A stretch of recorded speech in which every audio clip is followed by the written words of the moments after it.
आपण पाहताय शिंदखेडा माझा टीव्ही न्यूज, जे सत्य तीच बातमी। शिवसेना मुख्य नेते तथा लोकप्रिय उपमुख्यमंत्री एकनाथ शिंदे यांच्या आदेशानुसार शिंदखेडा येथे शिवसेनेची बूथ कार्यरत आढावा बैठक शिवसेना महाराष्ट्र सचिव तथा धुळे लोकसभा संपर्क प्रमुख भैयासाहेब चौधरी यांच्या प्रमुख उपस्थितीत नुकतीच घेण्यात आली। त्यात आपल्याला पुढील सर्व निवडणुका सोप्या करायच्या असतील तर मतदार यादी संक्षिप्त पुनरीक्षण यावर काळजीने लक्ष द्या। मोहिमेतून तयार होणाऱ्या याद्या म्हणजे पुढील 20-25 वर्षांची सोय असून शिंदखेडा मतदारसंघातील प्रत्येक गावात शिवसैनिकांची बूथ प्रमुखांची नेमणूक करा। यासाठी आत्तापासूनच चौकस रहा असे आव्हान संपर्क प्रमुख भैयासाहेब चौधरी यांनी शिवसेनेच्या बूथ कार्यरत आढावा बैठकीतून केले। यावेळी नव्याने माजी सैनिकांसह नागरिकांनी मोठ्या प्रमाणात शिवसेनेत प्रवेश करून घेतला। सुरुवातीला छत्रपती शिवाजी महाराजांना पुष्पहार अर्पण केला। या प्रसंगी शिवसेना महाराष्ट्र सचिव तथा धुळे लोकसभा संपर्क प्रमुख भैयासाहेब चौधरी, जिल्हा प्रमुख मनोज मोरे, तालुका प्रमुख मयूर बोरसे, शहर प्रमुख सोनू वाघ, युवा सेना शहर प्रमुख महेंद्र वाडिले, माजी पंचायत समिती सदस्य प्रकाश नाना चौधरी, माजी सैनिक भूषण पवार, दत्ता शिंदे, सुनील पाटील, भालचंद्र पाटील यांसह पदाधिकारी आणि शिवसैनिक उपस्थित होते। यावेळी संपर्क प्रमुख भैयासाहेब चौधरींसह मनोज मोरे, मयूर बोरसे, प्रकाश चौधरी यांनी मार्गदर्शन करत शिंदखेडा विधानसभा मतदारसंघात शिवसेना कमकुवत असून ती मजबूत करण्यासाठी पदाधिकारी आणि शिवसैनिकांनी मेहनत घेऊन जोमाने कामाला लागा। यावर फक्त 6 महिन्यात शिवसेना शहरासह तालुक्यात गाव तिथे शाखा प्रमुख, बूथ प्रमुख, शिवसैनिक मोठ्या प्रमाणात वाढवून दाखवणार। तसेच काही गावात संपूर्ण गाव शिवसैनिक म्हणजे भगवामय वातावरण होईल असे नुकताच मुंबई येथे शिवसेनेचे तथा उपमुख्यमंत्री एकनाथ शिंदे यांच्या हस्ते प्रवेश केलेले माजी पंचायत समिती सदस्य प्रकाश नाना चौधरी यावेळी आश्वासन दिले।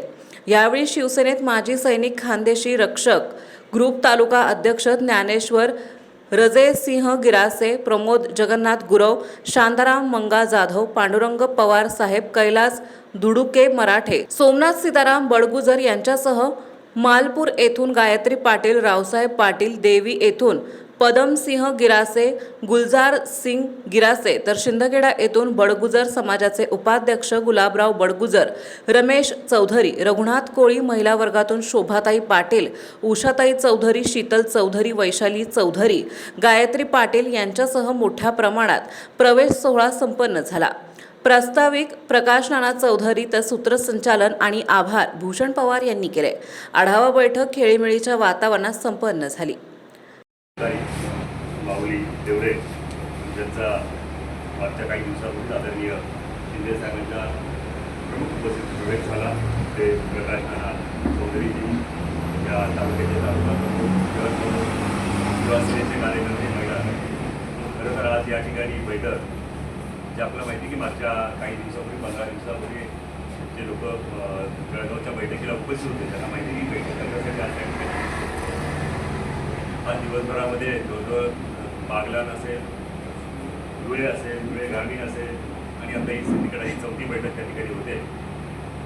या संपूर्ण याचा कार्यक्रम मतदार यादीचं पुनरीक्षणाचे कार्यक्रम चालू आहे। 2002च्या ज्या याद्या मूळ याद्या त्या याद्यांवरती कशा प्रकारे मतदान याद्या नवीन बनणार आहे त्यासाठी सखोल असं मार्गदर्शन मागच्या काही काळापूर्वी प्रमुख पदाधिकाऱ्यांनी त्या ठिकाणी उद्या केलं होतं। त्यानंतर पुढच्या टप्प्यामध्ये आपल्या ज्या नेमणुका आहे SIच्या संदर्भात नेमणुका प्रत्येक यादीवरती एक माणूस PLA म्हणून आपल्याला पक्षाला त्या ठिकाणी द्यायचा होता। तो PLA जे आहे त्या PLOच्या बरोबर जो PLO आहे सरकारी अधिकारी, आरोग्य कर्मचारी, शिक्षक असेल त्याच्याबरोबर या पूर्ण याद्यांचं जे पुनरीक्षण काम आहे ते करण्यासाठी तो आपल्याला त्याबरोबर त्या ठिकाणी काम करणार असं एक पक्षाकडनं एक सूचना होती। त्यासाठी सर्वत्र काम चालू होतं।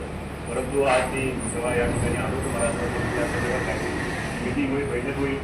कालही आदरणीय भुसे साहेबांच्या प्रमुख उपस्थितीमध्ये एक DC द्वारे सर्व पदाधिकाऱ्यांची प्रमुख पदाधिकाऱ्यांची बैठक झाली। त्या बैठकीमध्ये सर्वांना सूचना केल्या गेल्या की ज्या ज्या ठिकाणी बूथ नेमणुका झाल्या नाही आहे, काही ठिकाणी अपूर्ण आहे, काही ठिकाणी काहीच झालेलं नाही, अशा ठिकाणी तातडीने 2-3 दिवसामध्ये त्या नेमणुका त्या ठिकाणी करायच्या।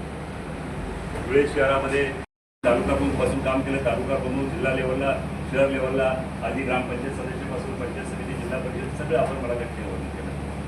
आपल्या अनुभवाचा सुद्धा नक्कीच पक्षाला या ठिकाणी फायदा झाला पाहिजे. अनेक गावांचा उल्लेख केला की ती गावाची गावं आपल्याकडे द्यायला तयार आहे. त्या गावाची सुद्धा आपण त्या ठिकाणी जी गावं आपल्याकडे आहेत त्या ठिकाणी मला वाटतं DLA करून मिळायला आपला काहीच अडचण आली म्हणजे एवढं गावची गाव आपल्याकडे येत असेल. एक माणूस त्या गावातून DLA करून त्या ठिकाणी मला वाटतं 163 ते 66 गाव 163 गावं या संपूर्ण विधानसभा मतदारसंघामध्ये आहे. 163 गावामध्ये किती जिल्हा परिषद गट आहे आपले?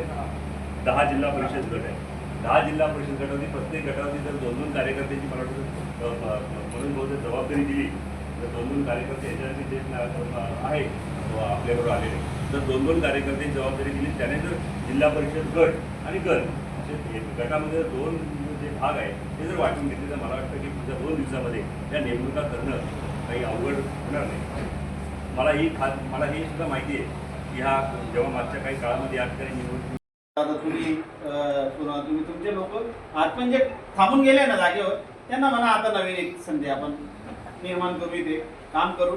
आज हे SIRच्या कार्यक्रमाच्या माध्यमातून आपल्याला बूथ लेवलला प्रत्येक बूथवर एक बूथ प्रमुख द्यायचा आहे, एक BLA द्यायचा आहे आपल्याला प्रत्येक बूथला. आणि तो BLA अधिकृतपणे शासनाच्या यादीमध्ये म्हणजे तहसीलदार असेल जे काही जे मोठे मोठे कार्यक्रम होते त्या कार्यक्रमात अधिकृतपणे बसेल. आपल्याला असं काही तो काही नुसतं नावाला राहणार नाही. ते बूथ प्रमुख प्रत्येक गावागावात नाना तुम्ही पण आता सांगितल्याप्रमाणे आपल्याला प्रत्येक गावागावात द्यायचे. त्याच्यासाठी जास्त वेळ नाही आहे. 15 मेला हा कार्यक्रम संपून जाणार आहे. म्हणजे आता धुळेपणाच्या मिटिंग झाल्या आम्ही 2-4 दिवसाची वेळ घेतलेली. आम्ही परवापर्यंत धुळे शहरातलं असे धुळे ग्रामीणचं होऊन गेलं 100% काम. धुळे शहरातलं जे द्यायचे ते देऊ आणि तुमचं शेतकऱ्याचं आज शून्य काम आहे. काल पण दादा भुसे साहेबांनी विचारलं की का बरं काम होत नाही. आता आम्हाला मिळाली नाही माहिती असं नाही झालं. या गोष्टीत आता पडून नका. जे आहे ते घ्या आणि प्रत्येक बूथप्रमाणे या 2 ते 3 दिवसामध्ये तुम्ही आम्हाला बूथ प्रमुख नेमून द्या. प्रत्येक बूथ प्रमुखचं डिटेल तुम्ही एक बूथ प्रमुखची नेमणूक केली तर ती डायरेक्ट शिंदे साहेबांना करते.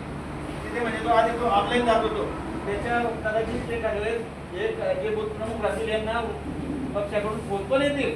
फोन आल्यानंतर त्यांना विचारणं पण होईल काही वेळेस का पूर्वी काय व्हायचं आपण मतदार याद्या घ्यायचं. भाऊ मी पण राष्ट्रवादीचा जिल्हाध्यक्ष होतो, जळगाव जिल्ह्याचा निरीक्षक होतो. मी पण संघटनेमध्ये शहराध्यक्ष तालुकाध्यक्ष बनत. पण साहेब एक गोष्ट तुम्हाला सांगतो, या तालुक्याची वास्तविक परिस्थिती अशी आहे की जेव्हा कुस्त्या लागतात ना साहेब आणि जेव्हा माणूस 2 महिन्यामध्ये बसतो ना तर थोडीचे काट तोडून करत खायची सोय करून जाते.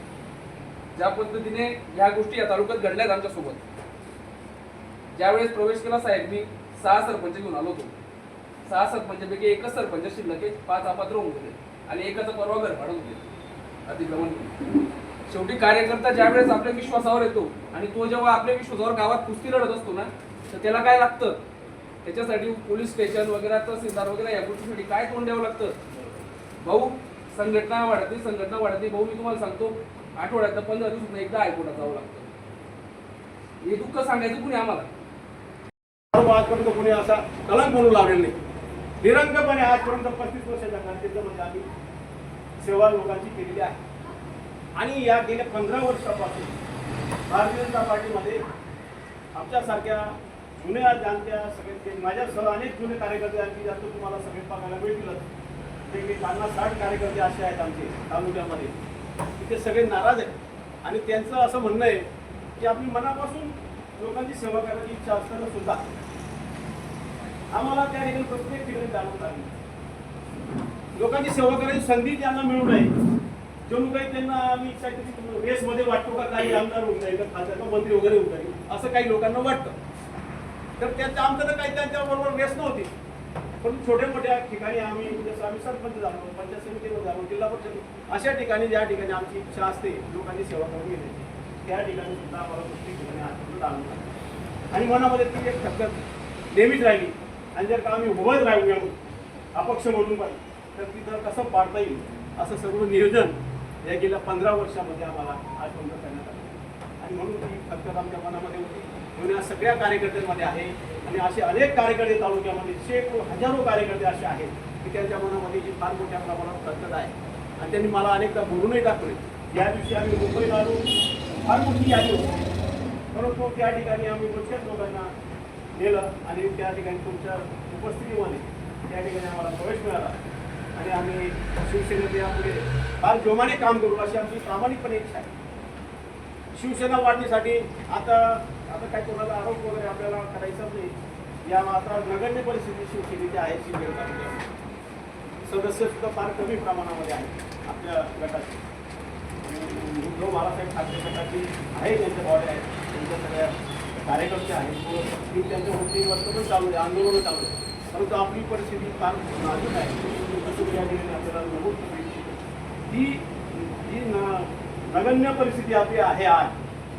ती तुम्हाला या 6 महिन्याच्या कालावधी, वर्षभराच्या कालावधीमध्ये एवढ्या बरोबरी रांगणीस आहे की या ठिकाणी आम्हाला या ठिकाणी हजारोच्या संख्येने ज्यावेळेस मिटिंग राहील त्याच ठिकाणी तुम्हाला आम्ही तुमचं स्वागत करून तुम्हाला या ठिकाणी बोलवणार. अशी अवस्था आपण शिवसेनेची करणार आहोत. प्रत्येक समाजाचे, प्रत्येक छोट्या मोठ्या समाजाचे, पाटील समाजाचे, मंडळी समाजाचे, जे जे मोठे मोठे समाजाचे सर्व घटक अध्यक्ष जे आहेत त्या सगळ्या गावांच्या, ते सगळे इच्छुक आहेत की आम्ही अध्यक्ष जरी असलो तर सगळं गावाच्या गाव आम्ही तुमच्याबरोबर यायला तयार. आज वाडी असं गाव देतोय, त्या वाडी देवी गाव, त्या गावाची आम्ही अनेक तास सेवा केली, उभे राहतो. हे गुलजार सिंग माझे सरपंच मध्ये तिथे. तर या गावाची अशी इच्छा आहे पूर्ण गाव आजच तुमचं तुम्हाला दत्तक देऊन टाकतो अशी त्यांची परिस्थिती. आणि त्यांच्याकडे कामं जे काही असतील ते गावाचं पुनर्वसन माझ्या असतं, गणन माझ्या असतं. आणि आज त्या गावाची प्रगती झालेली आहे. ते असे गावाच्या गाव आहेत, मालपूर गाव आहे, मालपूर गावाची मंडळी या ठिकाणी आलेली आहे. गावाच्या गाव आपल्याकडे अशी विलीन व्हायला तयार की आम्ही कुठलाही पक्ष म्हणणार. काल रात्री आम्ही एक मिटिंग केली. वंदनीय बाळासाहेब ठाकरे, आदरणीय आनंदजी दिघे साहेब यांना मनपूर्वक अभिवादन करून आजच्या या कार्यक्रमाची सुरुवात करतो. मी माजी सैनिक भूषण पवार नुकतेच मुंबई येथे माननीय उपमुख्यमंत्री शिंदे साहेब यांच्या हस्ते शिवसेनेत प्रवेश केला. त्या प्रवेशानंतर आजच्या या शिंदखेडा शहरात शिवसेना पक्षात एक नवीन ऊर्जा, नवीन जोम या ठिकाणी उत्पन्न झालेला आहे. त्या अनुषंगाने मी सन्माननीय व्यासपीठ आणि आपले आज महाराष्ट्र शिवसेनेचे सचिव माननीय भाऊसाहेब चौधरी आज आपल्याला या ठिकाणी त्यांचं मार्गदर्शन लाभणार आहे. हे आपल्यासाठी, आपल्या या भागासाठी भरपूरही गौरवास्पद बात आहे.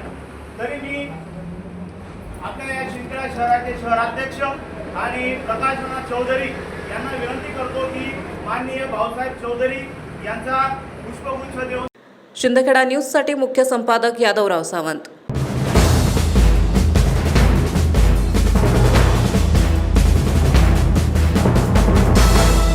आपण पाहताय शिंदखेडा माझा टीव्ही न्यूज, जे सत्य तीच बातमी.